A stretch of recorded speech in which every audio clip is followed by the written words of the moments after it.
Good morning. I'm Patrick Ryan, the editor-in-chief of SUSRIS.com, the Saudi-U.S. Relations Information Service. Welcome to Conversations, a joint webinar between SUSRIS and the Saudi-U.S. Trade Group. We're pleased to have you here with us today. We have a very special guest to talk about President Obama's visit to Riyadh this week.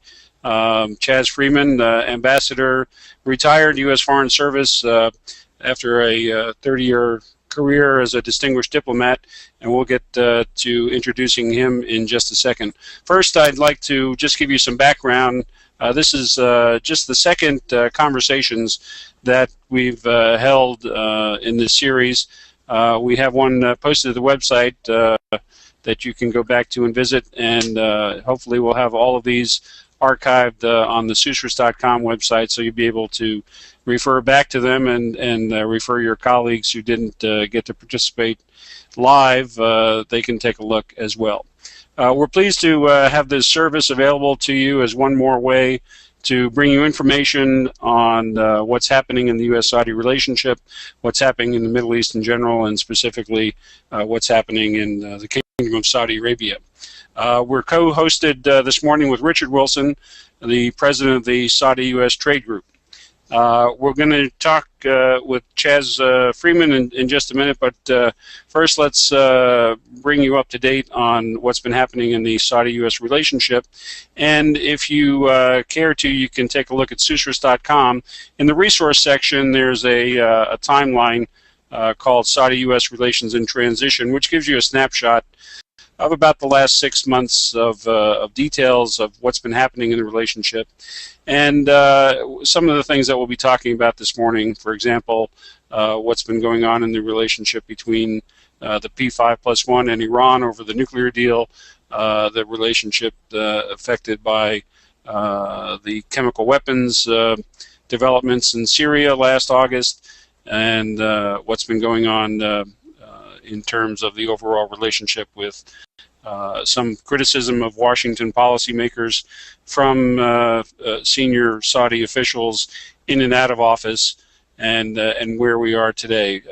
We'll note that in our conversation that there have been a number of high-level meetings. Prince Mohammed bin Nayef was in Washington. Secretary Kerry has been back and forth to Riyadh. So the groundwork has been set for the visit of President Obama, who will be arriving in Riyadh on Friday and staying over until Saturday. He's currently in Europe, as you probably know, scheduled today to give a significant speech on European Union American policy, what's going on with Russia and the Ukraine. So that will be a topic for discussion as well. He'll be in the Vatican on Thursday, and then moving on to Riyadh, which is the focus of our session today. And we're extremely pleased to have with us Ambassador Chas Freeman. As I mentioned, 30 years in diplomatic work. He was the ambassador to Saudi Arabia from 1989 to 1992 during the critical period of Desert Shield, Desert Storm. So he knows firsthand about presidential visits to the kingdom. Maybe we can get some of the insights as to what happens inside the tent when these kinds of things go on in the kingdom. He's also been Deputy Assistant Secretary of Defense for Middle East Affairs, the Near East section in the Pentagon, as well as his post-diplomatic career, President of the Middle East Policy Council and Projects International. So without further ado, we'll turn the session over to Ambassador Chas Freeman, who's going to talk a little bit about his perspective on President Obama going to Saudi Arabia, the great power relationships, what's happening in the kingdom. We'll have a few questions for him and then open it up to you, our audience, for questions. You can tap them in via your control panel, and we'll be sure to get them in the queue to ask once we've gone through the first part of our session. Ambassador Freeman, welcome, and thank you for joining us. Pleasure to be with you. Let me say at the outset that I benefit a great deal from SUSRIS, which is a very convenient way of keeping track of many things having to do with the kingdom. It's a pretty mysterious place if you're not there frequently, and I'm not there as frequently as I once was, to my distress. I was ambassador, as you mentioned, over 20 years ago to Saudi Arabia. It was a very intense exposure to the kingdom and its leadership because of the fact that it occurred during wartime. But of course, once you go through that sort of experience, you never lose the affection for the friends you make, and I do stay in touch with people, and I care deeply about the U.S.-Saudi relationship, which has fallen on hard times. In some ways, you could say that President Obama's trip to Riyadh is a belated effort to stop the relationship from sinking further. Something of a salvage operation, perhaps, but more an effort to stabilize a relationship that I think both sides recognize we can't do without. There is no replacement for either of us in the constellation of the foreign relations of the other. So, but I suspect he will hear a great deal of, by Saudi standards, which are extraordinarily polite normally, rather pointed criticism of American policy. Beginning, of course, with the American effort to reach out to Iran and to address Iran in terms only of its nuclear program. I say that because from the Saudi perspective, Iran is less a nuclear challenge than a challenge in classical geopolitical and ideological terms, an encircler of a challenger to Saudi interests in the Levant, and even in the Saudi perception in Bahrain and the Yemen. So the news that there had been secret contacts in Oman between the United States and Iran was not welcomed in Riyadh, and it has resulted in some hedging of bets by Riyadh, I think. There are rumors of clandestine discussions between Riyadh and Tehran, which wouldn't surprise me. But the unease that the Saudis have about this relationship will have to be addressed if we are to stabilize the relationship. We're also coming up at the end of April on the probable fizzle out or perhaps explosion of John Kerry's valiant effort to promote a genuine peace between Israel and the Palestinians. That hasn't been working. Prime Minister Netanyahu has not wanted it to work because he prefers more of the same to an end to Israeli expansion into the occupied territories. The talks were not structured intelligently from the beginning because those who would have to sign on to a peace agreement were not in the room on the Palestinian side. Mahmoud Abbas has limited, if any, authority, even in the West Bank. He certainly doesn't represent Gaza. He doesn't represent the refugees, and he doesn't represent the Palestinian diaspora. So it's not clear quite who he represents, except a negotiating party that is preferred by Israel and the United States. And so even if there were an agreement, it was clear from the outset it would have an uphill struggle to take hold. And it doesn't appear that there is going to be an agreement. And in the end, therefore, this interim effort by Secretary Kerry will have bought peace for Israel in international organizations where Israel faced assault by Palestinian lawfare, that is, the use of legal arguments to appeal to those who are disturbed by Israeli behavior and to punish that behavior. But it brought no peace to the Palestinians, and it is not going to bring peace to the Holy Land. And this is an issue of great importance to Saudis. So there will have to be discussion of this as well. The situation in Bahrain, which continues to be unstable and difficult, is of concern, obviously, to both countries. And there's also the issue of Egypt. We've just seen, I don't know whether I blanked out there or not. The computer went down for a moment. We've just seen the... No, you're still with us, Ambassador. I'm glad to hear that. The Egyptian government under General al-Sisi has just done the extraordinary thing of condemning 529 people to death, many in absentia, after a 2-day trial of extremely dubious validity.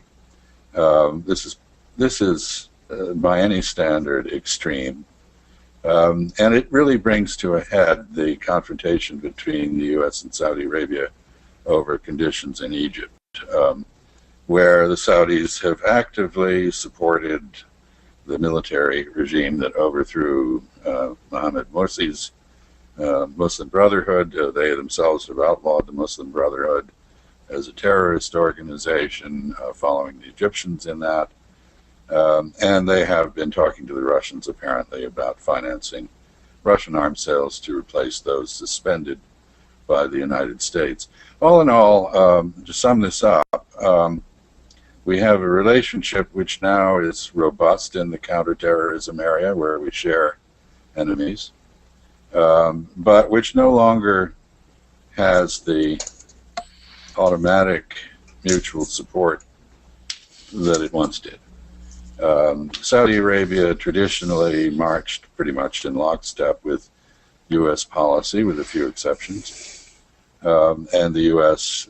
was, I think, quite deferential to Saudi interests. That's not the case now. So Mr. Obama is challenged to try to find some new basis for a restoration of trust, which has been badly damaged, and an expansion of cooperation. Now, just to wind up, you said correctly at the beginning that there have been a number of visits back and forth. The normal pattern with presidential visits is that there is pre-negotiation of a series of agreements or understandings that can be claimed by the president as achievements. And I wouldn't be surprised if that's the case here. But specific agreements are, in a sense, not the point. The point is to find a way to reaffirm the understanding on both sides that, as I said at the outset, we can't do without each other. There's no replacement for the United States in serving Saudi Arabia's interests, and Saudi Arabia is irreplaceable in U.S. foreign policy as well. So I think I will stop here.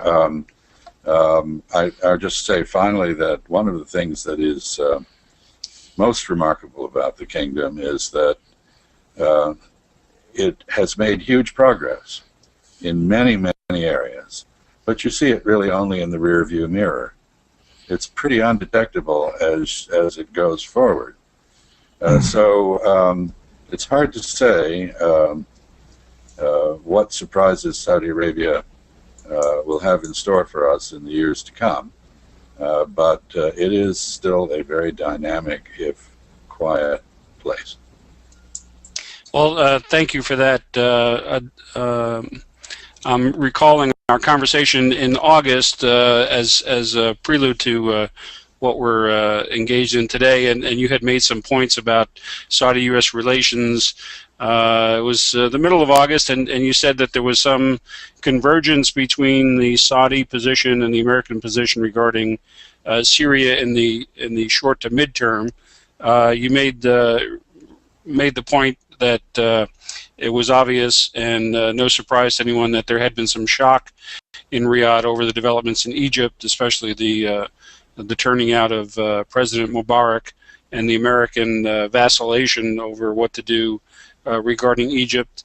The third point that you had made was that the Saudis were worried, as you stated in your preamble today, that Iran was not exclusively a nuclear weapons development issue for them, but their concern about Iranian hegemony in the Gulf, the Sunni-Shia divide. And 4 days after that, we had the chemical weapons attack in Syria, and 3 months after that, we had the interim nuclear agreement with Iran. So the landscape has changed a little bit since the last time we spoke. Maybe you can bring us up to date on you talked about evolution of the relationship and how the relationship between Washington and Riyadh goes through these various steps. I think at some point you and I have talked about it being a marriage, and Ford Fraker claims some exclusivity to that term. So I'm not sure who had it first, but in our conversation in August, you also used the metaphor that the relationship was somewhat of a polo field, that the gopher holes were going to break some horses' legs along the way, and maybe we can figure out what chukker we're in at this point, having gone through 6 months of ups and downs. Well, I think I'm glad you brought in Syria, because I didn't mention that, and I should have. And that is, in fact, one of the areas where there may be the possibility of restoring some sort of convergence of views. It's pretty clear that the emphasis in Saudi policy, which had been on assisting the violent overthrow of the Assad government to the exclusion of virtually every other consideration, is now more nuanced and balanced, with a greater concern about the impact of Syria as a sort of hatchery for terrorists with regional, if not global, reach. And, of course, in recent days, the Saudis, I think, reflecting, or perhaps, I'm not sure which is cause and which is effect, but reflecting the handing over of the Syria portfolio from Bandar bin Sultan to Mohammed bin Nayef, with his strong focus on internal security and counterterrorism. The Saudis have in fact called everybody home and made it clear that they will not countenance extremist terrorism in the long run. I noticed that yesterday's Arab League meeting in Kuwait, in which the Crown Prince Salman bin Abdulaziz participated at the outset, and where Foreign Minister Saud stayed through the meeting, although it heard an impassioned plea by the Syrian rebellion for additional arms, anti-aircraft and heavy weapons, did not in the end endorse that. The Arab League, on the other hand, called quite strongly for a political settlement in Syria.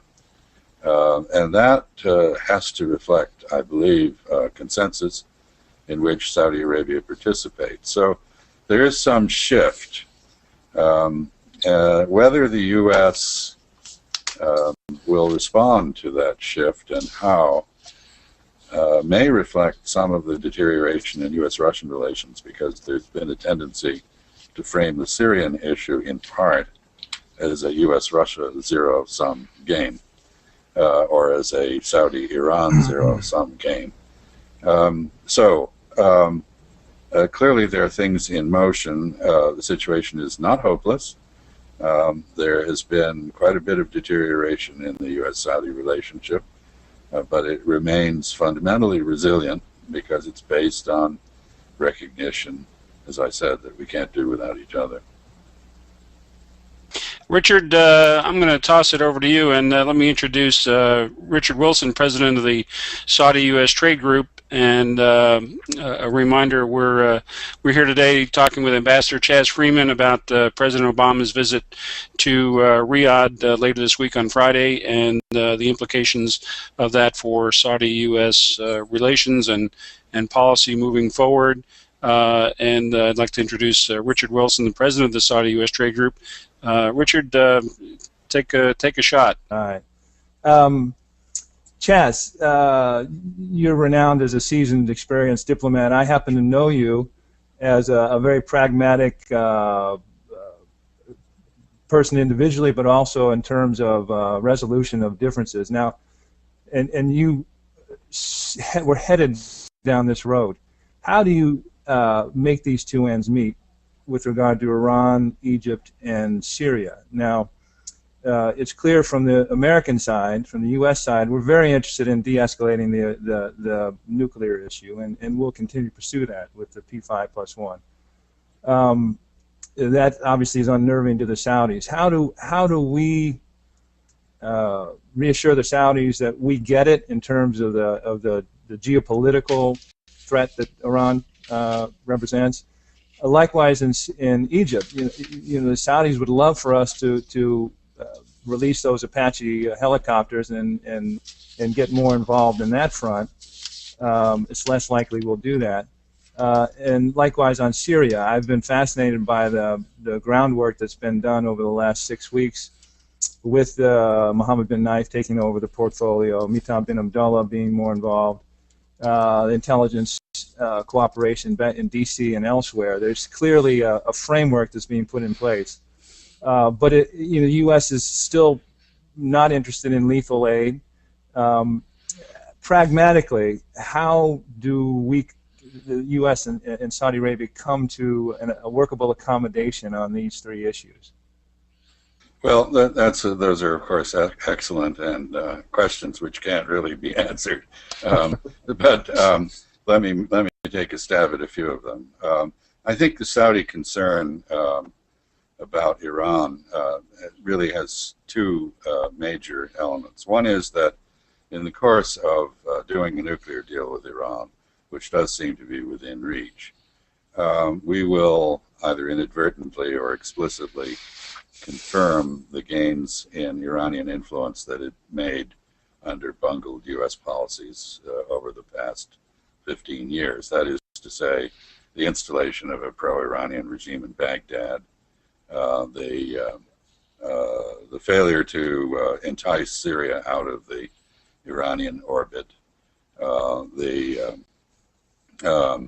the inability to come up with a resolution that would stabilize Bahrain in a satisfactory manner, and so forth and so on, and that we would thus, in effect, end up acknowledging a kind of Iranian sphere of influence that we had inadvertently helped to create. That's, I think, the principal Saudi concern. But there's also a lingering suspicion and a memory from history of a time when the U.S. Dealt with Iran as the regional gendarme.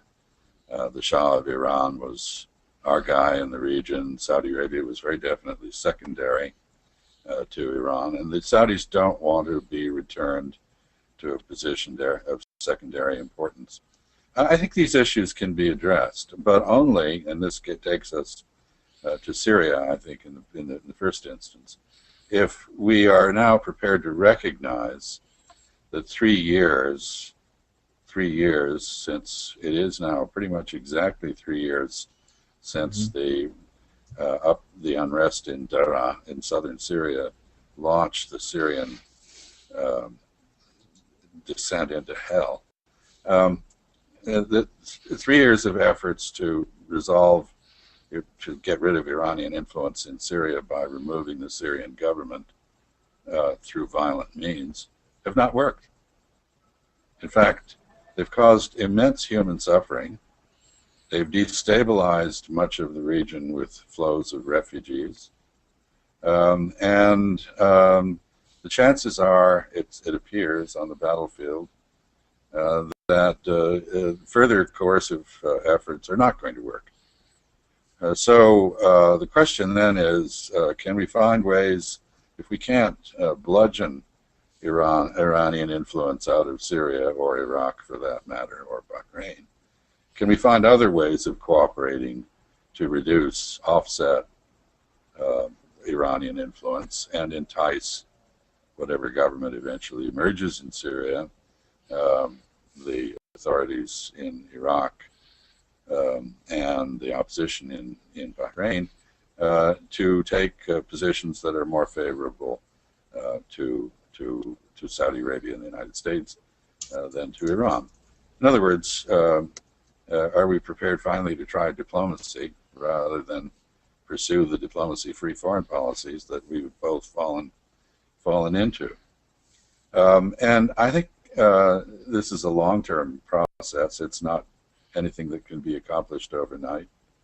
But there is, it does answer the point that if we want to reestablish the Saudi-U.S. relationship on a firm footing, we need to find ways to work together to common advantage.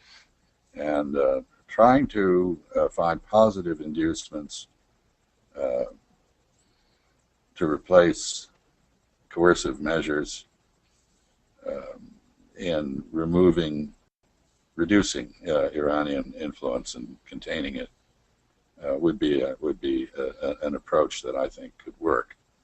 There are all sorts of obstacles in the way of this, not least of which is the Israeli insistence on the use of force against Iran, and the strong support that enjoys in many parts of the American body politic, or at least the use of coercive measures does, sanctions and the like. Pretty hard to have a more sophisticated policy when everybody's saying, you know, don't just sit there, bomb somebody. So I think if we could reestablish a dialogue that talked about what our ultimate strategic objectives are and work back from that, we might have a chance of redressing this. Similarly, I don't think in Egypt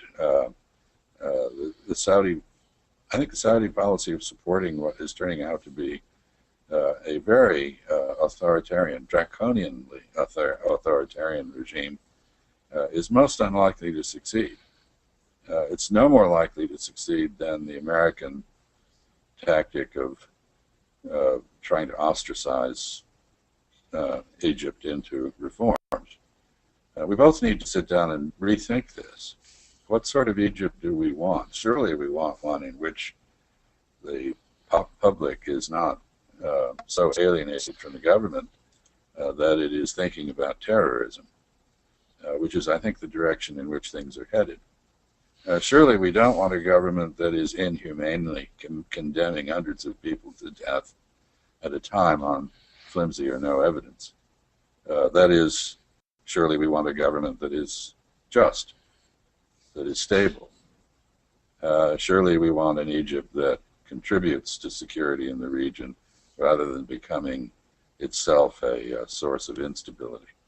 And so we need to sit down and talk about how to compose our differences on Egypt and work in a more cooperative way. This is a tall order. It's not going to happen during this visit, but it could start during this visit. Chas, I'm going to bundle two things together, and then I'll let Richard have one last crack at maybe business and finance, and then we've got a number of questions in the queue. Again, we welcome everyone. We're in our SUSRIS Conversation webinar. We're pleased to have Ambassador Chas Freeman and President of the Saudi U.S. Trade Group, Richard Wilson, with us today. And we'll throw the floor open to questions, so continue to put those in the queue. Let me ask my last question of you, and it's a two-parter. One, we've seen, as I mentioned, the comings and goings of Secretary Kerry to Riyadh. He was there in December and January. This was sort of advertised. The headline in the New York Times was President Obama scheduled for a fence mending trip. We've had senior Saudis visiting Washington, Prince Mohammed bin Nayef, and others. We've had even the Secretary of Commerce, Penny Pritzker, in the kingdom, and in her speech to a business group, she talked about the enduring relationship. So there's been a number of people back and forth in communications, and maybe it's an inside baseball question. How do these things work? Is the communique already written when the president lands in Riyadh, or are there concrete conversations to have that might shape the way forward? And the second part would be if you could comment a little bit about the what's going on regarding Russia and the Gulf. We even have increased interest in the eastern relationship with Saudi Arabia. Crown Prince Salman just made an extended visit to Japan, China, India, and Pakistan. So if in a couple of minutes you can consolidate all of those thoughts and maybe give us a flavor of what the inside baseball looks like from an ambassador sitting in Riyadh when the president shows up. Well, it's a very good thing that there is this travel back and forth, and particularly by members of the U.S. cabinet like Penny Pritzker. I think this is very important because it does sustain relationships to call on each other with respect and to do business with each other. And I can contrast this to the period before I arrived in Saudi Arabia as ambassador was one in which there was virtually no such travel back and forth. A very arid period in which the relationship deteriorated through neglect. It wasn't that we didn't have able representation both in Washington and in Riyadh by the diplomats of the two sides. We did, but they can't. A good ambassador can only do so much. And so one of the main objectives I set when I arrived in Riyadh was to try to put Saudi Arabia back on Washington's policy map and to encourage visitation. Some people think I overdid it by persuading Saddam to invade Kuwait, but the fact is that certainly Saudi Arabia did get back on the Washington policy screen, and it also reemerged on the screen of American business. And I think one of the main functions of our new ambassador, whom I've not had the pleasure of meeting, but who probably is going to end up presenting his credentials during this visit of the president, which is quite a way to debut. One of the main things that I think Ambassador Westphal has to focus on is rebuilding market share for the United States in the Saudi market. It's clear that the Saudis want to sustain their relationship with us. That's why the king has put so much money into his scholarship initiative, sent so many lower middle class students to the United States to study, and it's why he's financing internships for people abroad as well. So I think the Saudis are prepared to do their part. We need to step up our game. You mentioned Russia and asked about that. I would say, generally speaking, the Saudis have tried over recent years to diversify their international sources of support. At one point, they were virtually over-dependent on the United States in their view. They have a very strong relationship with Britain and France in the arms sales area in particular. They've developed a stronger relationship with Germany. They have been developing relationships with both India and China. I think there are limits to both, how far they can be developed. In the case of India, the issue is Indian self-absorption and India's hostile relationship with Pakistan, which is a key Saudi ally. In the case of China, it's Chinese unwillingness to get involved in the political struggles of the Middle East and its desire to do business rather than become embroiled in or entangled in other people's quarrels, very much like the U.S. in the early days of our republic. And in the case of Russia, the relationship which the Saudis tried very hard to develop has fallen away as differences emerged over Syria in particular. And as the Russians blocked United Nations efforts to get the international community more involved in Syria.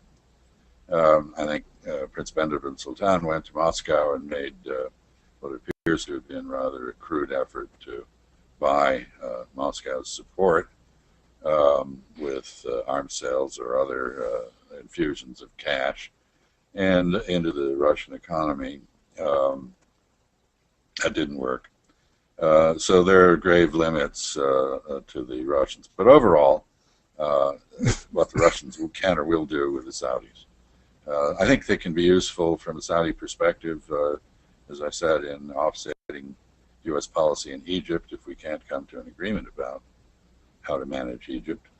I think that's a risk that the Saudis will, in fact, support others' interests more than ours. But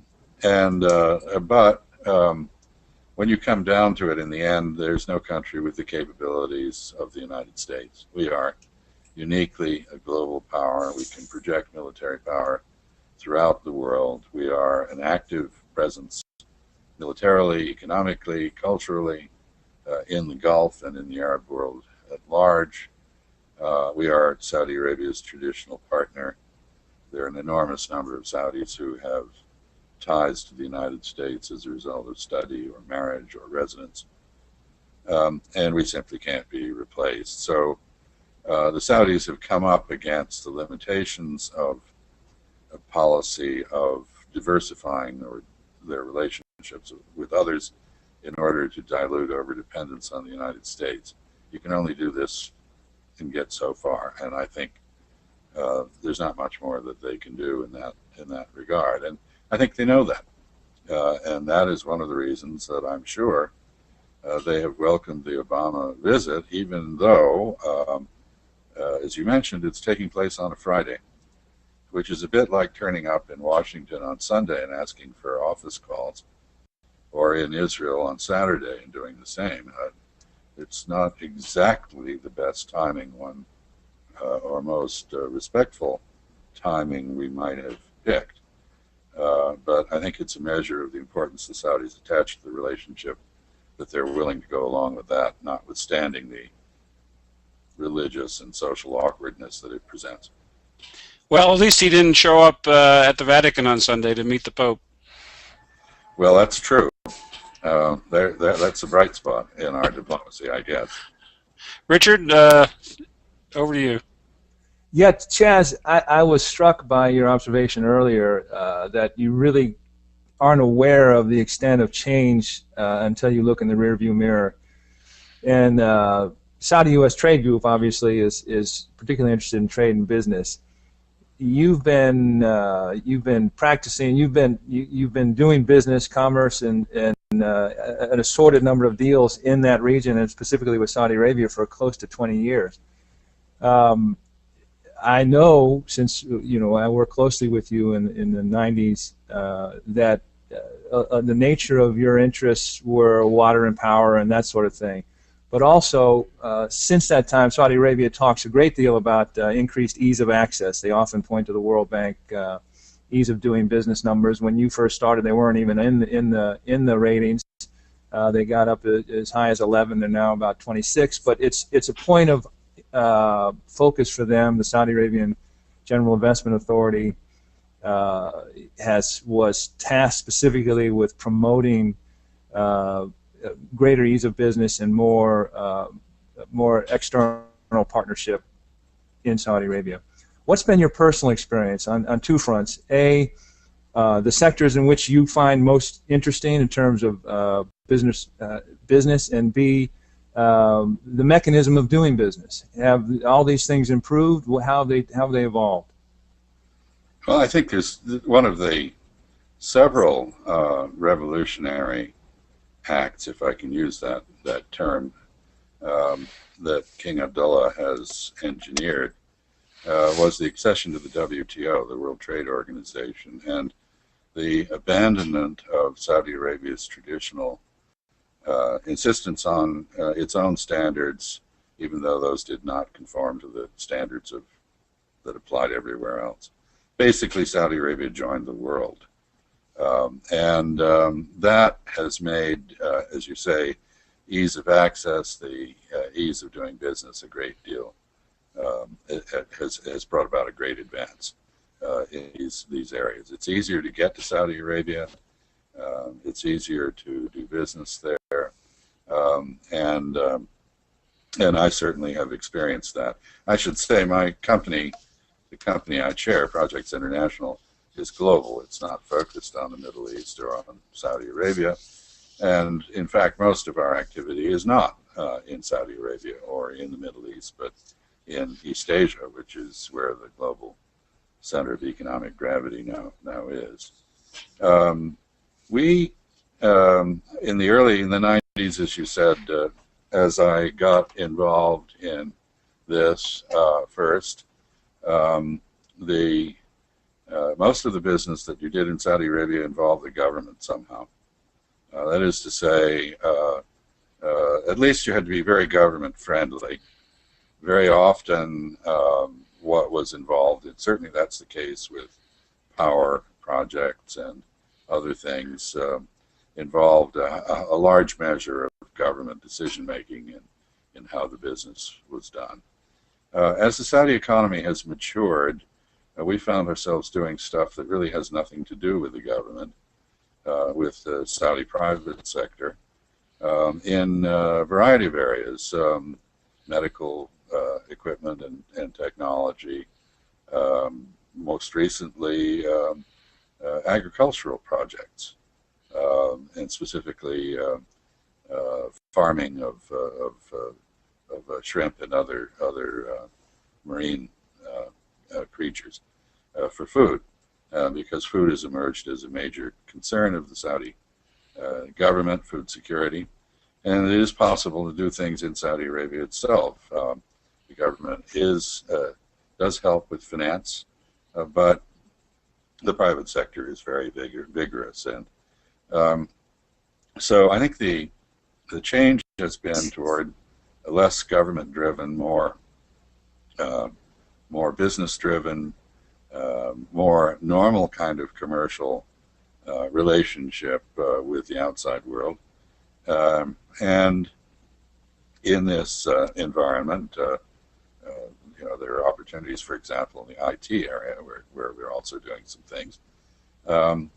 In this new environment, you don't necessarily find yourself dealing only with the established merchant houses, but sometimes with relatively small and hungry young entrepreneurs. So Saudi Arabia is part of the world in a way that it wasn't, certainly when I first arrived there a quarter century ago. We have a question from Columbia, South Carolina. Reb Thomas is with us in our audience, and he submitted overnight a question concerning the knowledge economy, and he noted that it was part of the fifth-year plan that we're currently engaged in. The question from Reb, who has a website, not surprisingly, called knowledgeeconomy.com. He asked, Ambassador, what thoughts can you share regarding the United States and Saudi Arabia accelerating the development of their knowledge economy partnership? And can you suggest specific ways that universities, companies, NGOs, and government agencies in each country can do more to foster education and entrepreneurship? And Richard, you might want to add in your comments, because I know the U.S.-Saudi Business Opportunities Forums, the three of them that you've been actively involved in organizing, addressed some of the knowledge economy questions as well. Well, I think this has been a major theme under King Abdullah. It's symbolized perhaps most concretely by KAUST, the King Abdullah University of Science and Technology, which of course is much more than simply a research university. It's a symbol of Saudi openness to foreign ideas and cooperation, a Saudi commitment to science and technology as the basis of the economy for the long term, Saudi commitment to gender equality, many things. It's also, in my view, because it's been analogized to the Beit al-Hikmah, the House of Wisdom in Baghdad, it is an answer to the Salafi reactionary arguments about Islam.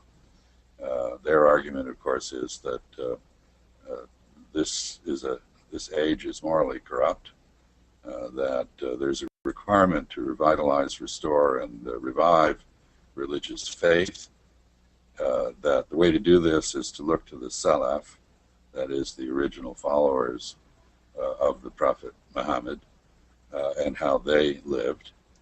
And I think the king agrees with all of that, but he fundamentally disagrees with what early Muslims, what sort of life early Muslims had and what ideals they had. I think the king would note that Khadija, the wife of the Prophet, ran her own caravans up to Damascus from Mecca, that early Islam was tolerant to the extent that Jewish and Christian ministers were installed in its governments, that it was open to foreign ideas. It brought in a lot of Greek thought, which later it was able to transmit to Europe and catalyze the Renaissance. And it was very much devoted to science and technology. The Beit al-Hikmah and similar institutions are where modern astronomy and chemistry and a good deal of mathematics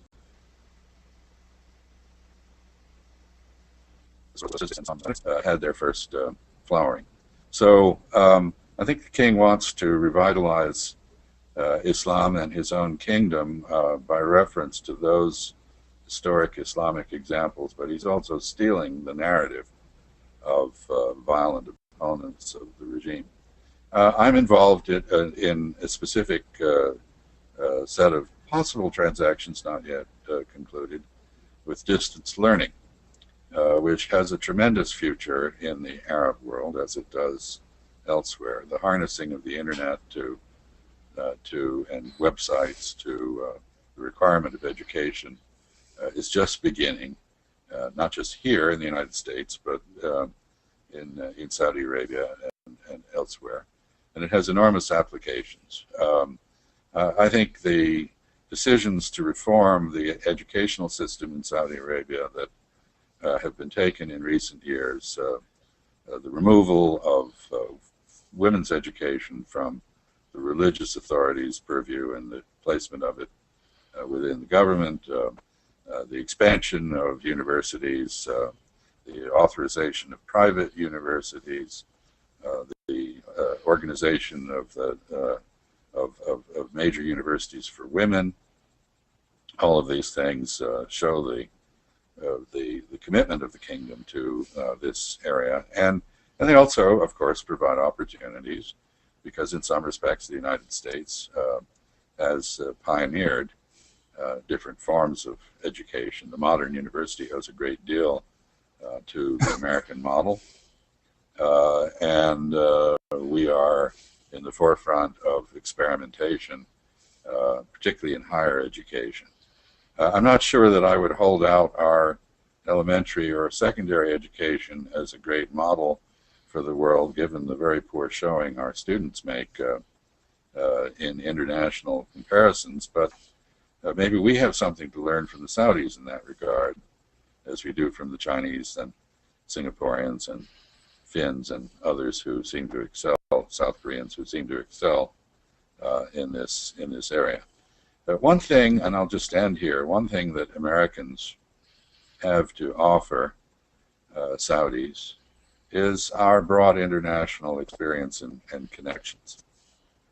As I look back on my own business involvement with Saudi Arabia, a great deal of it has been connected to introducing not just American but third country technology and knowledge and know-how to Saudi Arabia. We are a bridge for the Saudis, who in previous years did not learn enough about many societies on the planet, China, Japan, Korea, even India, and or Latin America. And we have something to offer because of our global vision, our global role, which I think is just beginning to be realized. On the topic of education, we have a question from Lois Critchfield. Pat, can I expand a little bit on? Oh, sure. Please do. Sorry, Richard. Go ahead. And to build a little bit on the symbolism of Kaus, Chas, I think it's notable that the king tasked Aramco to both build it and continue to oversee it, as sort of a bridge from the past and contemporary driving economic forces to hopefully what the future will be. Now, Pat mentioned the U.S. Saudi Business Opportunities Forums, which SUSTIG has been a key organizer along with partners over the last 4 years in Chicago, Atlanta, and L.A. Saudi Arabia has come out and stated they'd like to be a knowledge economy by 2022. I think it's useful and valuable to set these kinds of goals. Part of what these forums were about was to telegraph exactly this message, that Saudi Arabia is looking to transition and diversify from its energy-based economy to one that's more knowledge-based. Now, it's a lesson, and I think it's instructive when you make that kind of statement, because a knowledge-based economy requires a well-functioning economic and regulatory environment, requires a skilled and educated workforce, requires ease of innovation. All these things I think Saudi Arabia is working to implement. They continue to struggle with skilled labor. I think any businessman in Saudi Arabia will tell you that their K through 12 educational system right now is not turning out enough employable Saudis, and it's something that is a priority. If you look in any of the recent budgets, over 25% of the government budgets of the last 3 years have been devoted to education and training. They recognize the problem. They're looking to solve it. Another aspect of a knowledge economy is you have to have some sectors that you're particularly interested in and want to have focus on. And Saudi Arabia has come out strongly that they want to focus on IT, telecommunications, healthcare, energy, life sciences. All these areas are critical to Saudi Arabia making this transition. Today, probably 80% of the doctors, scientists in Saudi Arabia are foreign. They're not Saudi. So they have significant hurdles to overcome if they want to become a knowledge society. But I think they've taken real steps to achieve that, not the least of which, and we haven't mentioned it, but I think we're all fans of the King Abdullah Scholarship Program, which is a very aggressive program that sends Saudis abroad. There's the official numbers, the stated numbers are 75,000 in the U.S. The real numbers are larger. The number of women involved with that is over 25%. I think current and new participants in the King Abdullah Scholarship Program, that percentage of women is even higher. The point being is these students are coming over and they're focusing on science, technology, engineering, math, the sorts of curriculums and expertise and training that is fundamental to building a knowledge economy. So the 2022 target is very interesting. The underpinnings to achieving that is equally interesting. And I'm not surprised, Chas, that you're seeing more opportunities in IT and in knowledge economy sectors. And it's very encouraging from Saudi Arabia. The question for Saudi Arabia, and we've talked a lot about the regional threats and the geostrategic concerns. Saudi Arabia needs to make this transition. They need to employ this extremely large youth bulge. They need to continue to revamp their economy and diversify and make this sort of progress in order to maintain domestic stability. If they can achieve this, and in fact are somewhat successful in getting to a knowledge economy by 2022, they've done a great job. Yeah, and actually, if you think about it, Richard, this is part of a long-term trajectory that's taken Saudi Arabia very, very far in a short time. In 1975, King Faisal paid with his life, in part for having introduced women's education. That wasn't so long ago.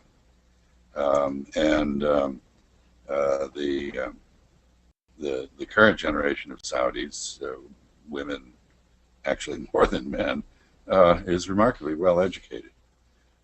So the base is there, the human base is there. The question is whether the policy environment can be developed to foster this kind of a shift. And I don't have any doubt that it can.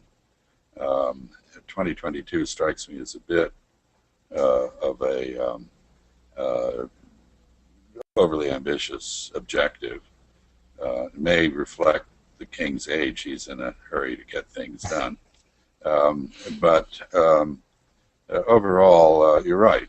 There are areas like solar power, for example, that Saudi Arabia is a natural global leader in if it would invest in that area.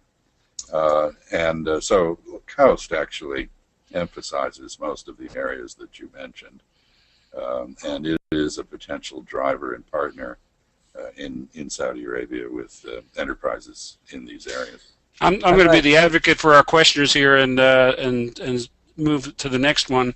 Lois Critchfield has posed a question, and I'm presuming this is Dr. Critchfield from the College of William and Mary, the International Studies Center there. She asks, Saudi Arabia is on the State Department travel warning list.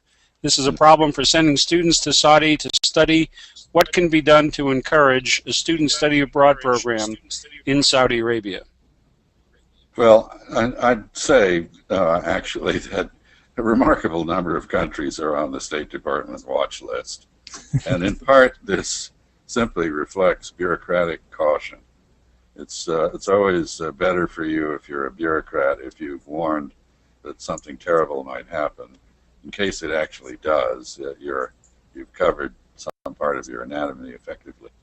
I think one can get overly excited about these things. In fact, Saudi Arabia is a remarkably peaceful society with a very, very low rate of crime and violence. It's not militarized, and the fact that it's had a few incidents of terrorism over the last 20 years really stands out because these incidents are so very rare. There's been nothing comparable to what Britain went through with the IRA, or even what parts of Western Europe have experienced under the impact of Al-Qaeda. So I'd say, first of all, well, I used to work in the State Department off and on, and I understand the impulse to protect your reputation by warning of things that are not probable. I wouldn't take this all that terribly seriously. There are answers.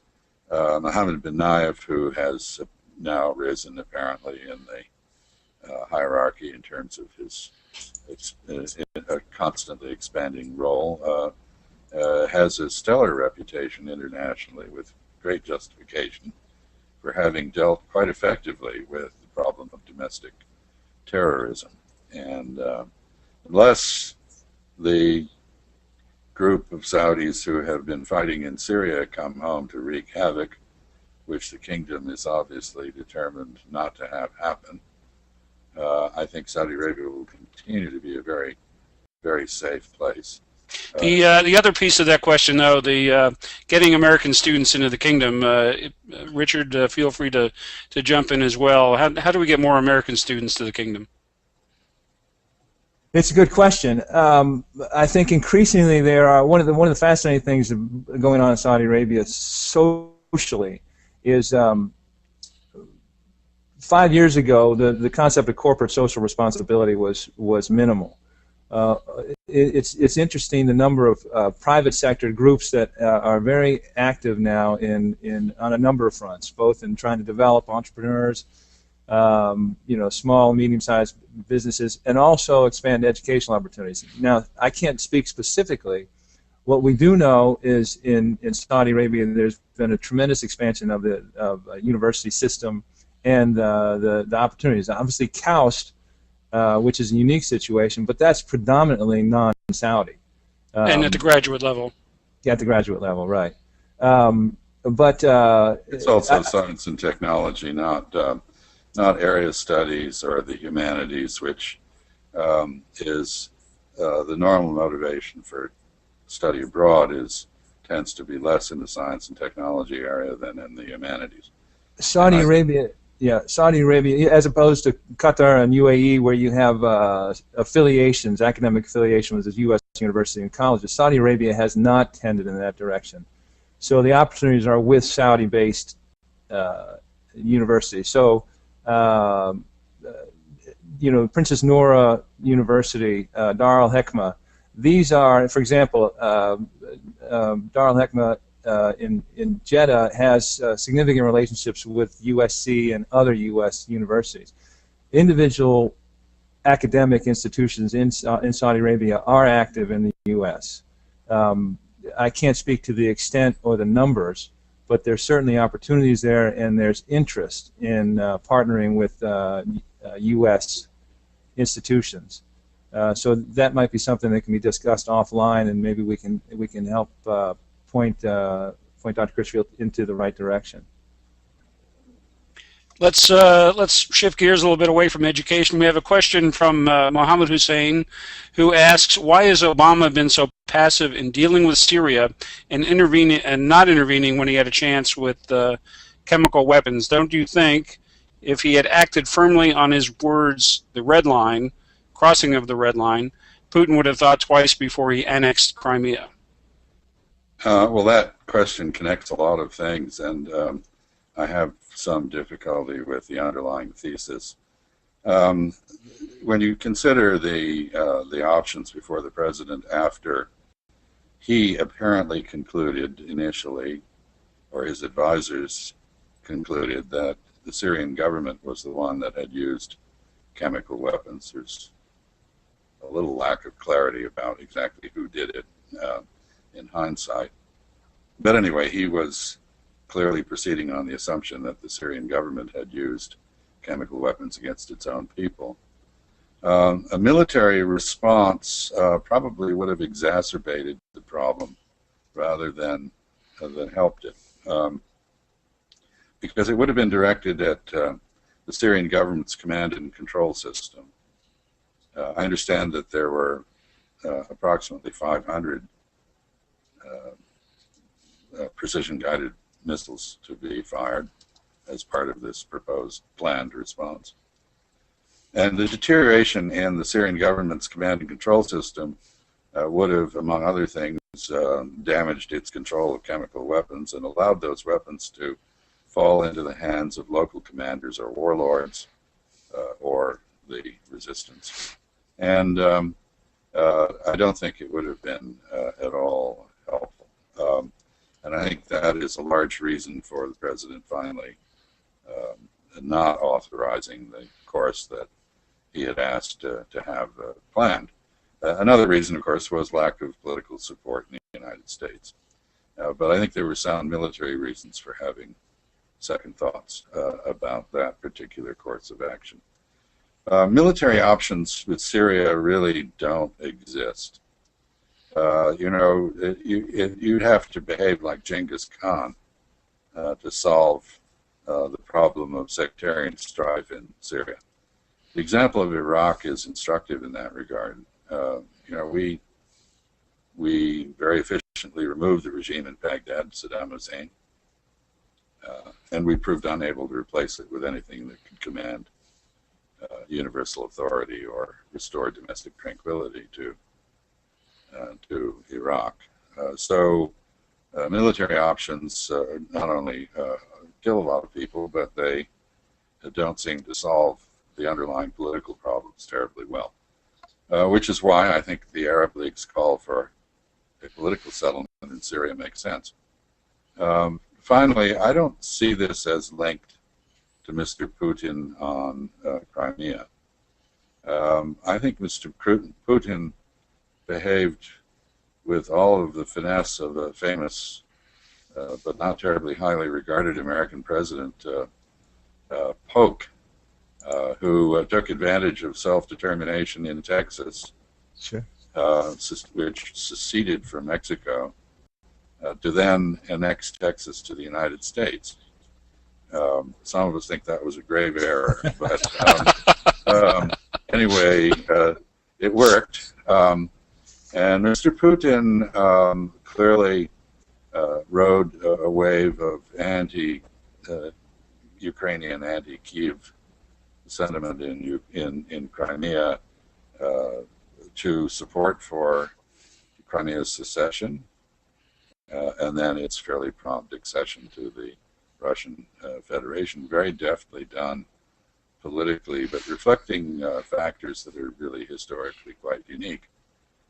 Crimea had been part of Russia for 200 years. Nikita Khrushchev gratuitously gave it to his homeland, Ukraine, in 1954. That never really made a lot of sense. And the majority of people there were Russian-speaking and identified with Russia, and that was reflected in the hastily organized, but probably truly representative plebiscite that took place. I don't really see this as being much analogous to Syria, although I would note that Russian policy towards Syria does reflect a couple of factors that are relevant. First, on the international stage, they want to prove that they are more reliable backers of their proteges than the United States was of Mubarak in Egypt. And one of their reasons for toughing it out with Assad is to make this point. But beyond that, I think many Russians look at Syria with its one-party government, Ba'athist government, and its many sectarian divisions, and they see Syria's pain as something that could happen in Russia itself.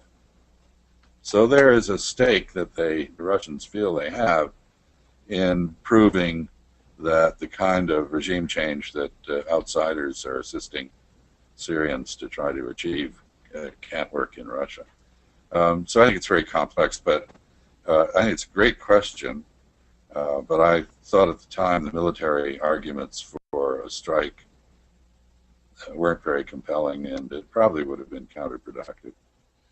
Well, as you may know, we're based here in the great state of Tennessee, although I'm not a native, so we won't get our back up about James K. Polk. But we'll move on from there. Just to remind everybody, we're in a SUSRIS-SUSTIG conversation webinar, and we've totally exhausted our time with Ambassador Freeman, but he seems to be enjoying this, and we'll impose perhaps one or two more questions on you, Ambassador, if you have the endurance. Briefly, please. Okay. Briefly, the question comes from both Paul Mutter and Arif Ansari, dealing with the fracture in the GCC over Qatar and the withdrawal of ambassadors from Bahrain, UAE, and Saudi Arabia. They come at it from two different directions. One question about the Saudi game plan going forward, and Arif Ansari asked the future of the GCC Defense Council, given the differences. Maybe you can just give a concise picture of what your view is of what's going on within the GCC. Well, I think the GCC has never risen to its potential precisely because of differences between its members on the fundamental issues. And in the defense area in particular, traditionally Oman has been very suspicious of Saudi domination of defense arrangements. Qatar and Saudi Arabia have a long history of somewhat fractious relationship. That was aggravated when Qatar freed Al Jazeera to do what it does. I must say the Arabic service of Al Jazeera is not at all up to the standard of the English service, and there's a lot of irresponsible talk that goes on in that forum. So I'm not surprised that the Saudis and others in the region are deeply annoyed by that. Still, in a sense, what's happened in the GCC, it seems to me, is part of a larger pattern of that I think is very questionable. I frankly don't see how countering Iranian influence in the region, which Saudi Arabia very much wants to do, and I think Qatar wants to do too, certainly the Emirates want to do. I don't see how this is well advanced by standing on sectarian differences. I don't see how doing that unites Arabs rather than divides them. That is to say, it so would seem to me that Saudi policy, I think Qatari policy, would be much better served by emphasizing Aruba, the Arab the Arabness of their identity, rather than Sunni identity in contrast to Shia identity.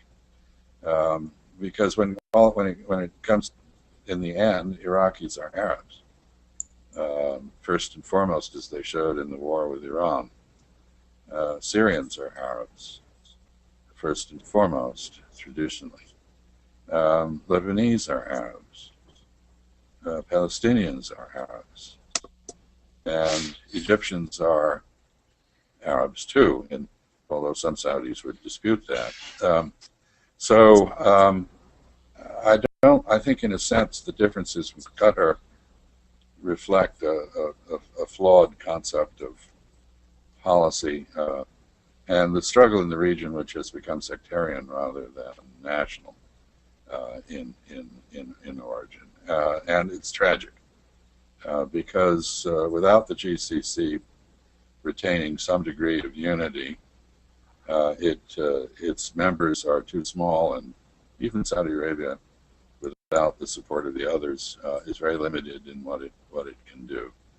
My hope is that Saudi Arabia and Qatar, as has been the case in the past, will find a way to compromise their differences and move on. A great deal of this has to do with Egypt, where I also, as I said, question the wisdom of backing an authoritarian government that is increasingly harsh in its repression of its own citizens.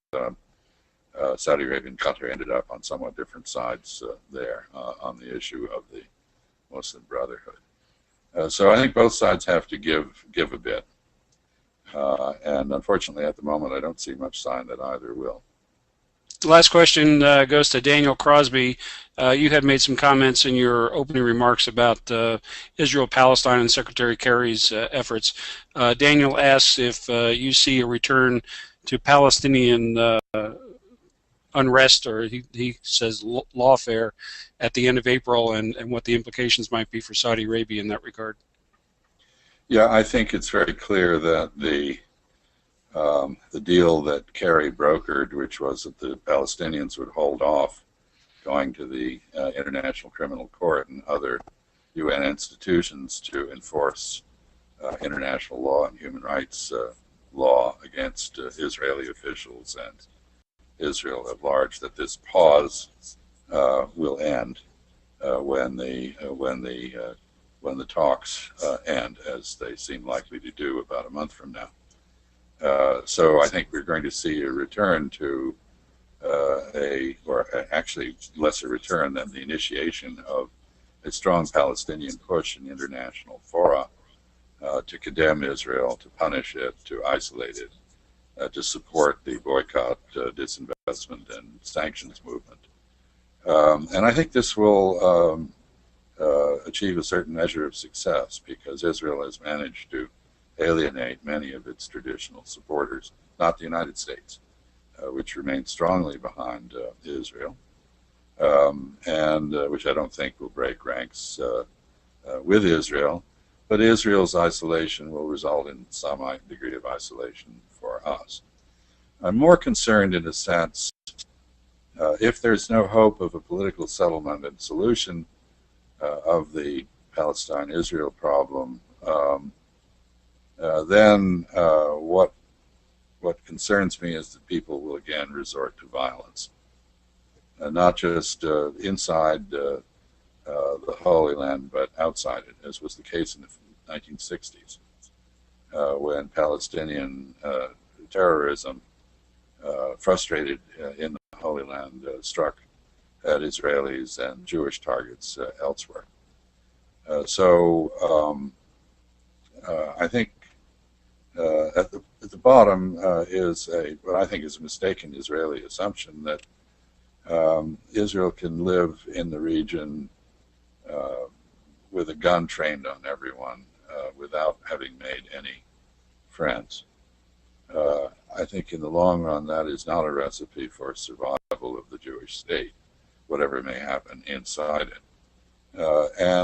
So I think Israel needs peace if it is to survive and prosper over the long term. And I don't think the current government in Israel has been prepared to make the decisions necessary to achieve that. It's too bad.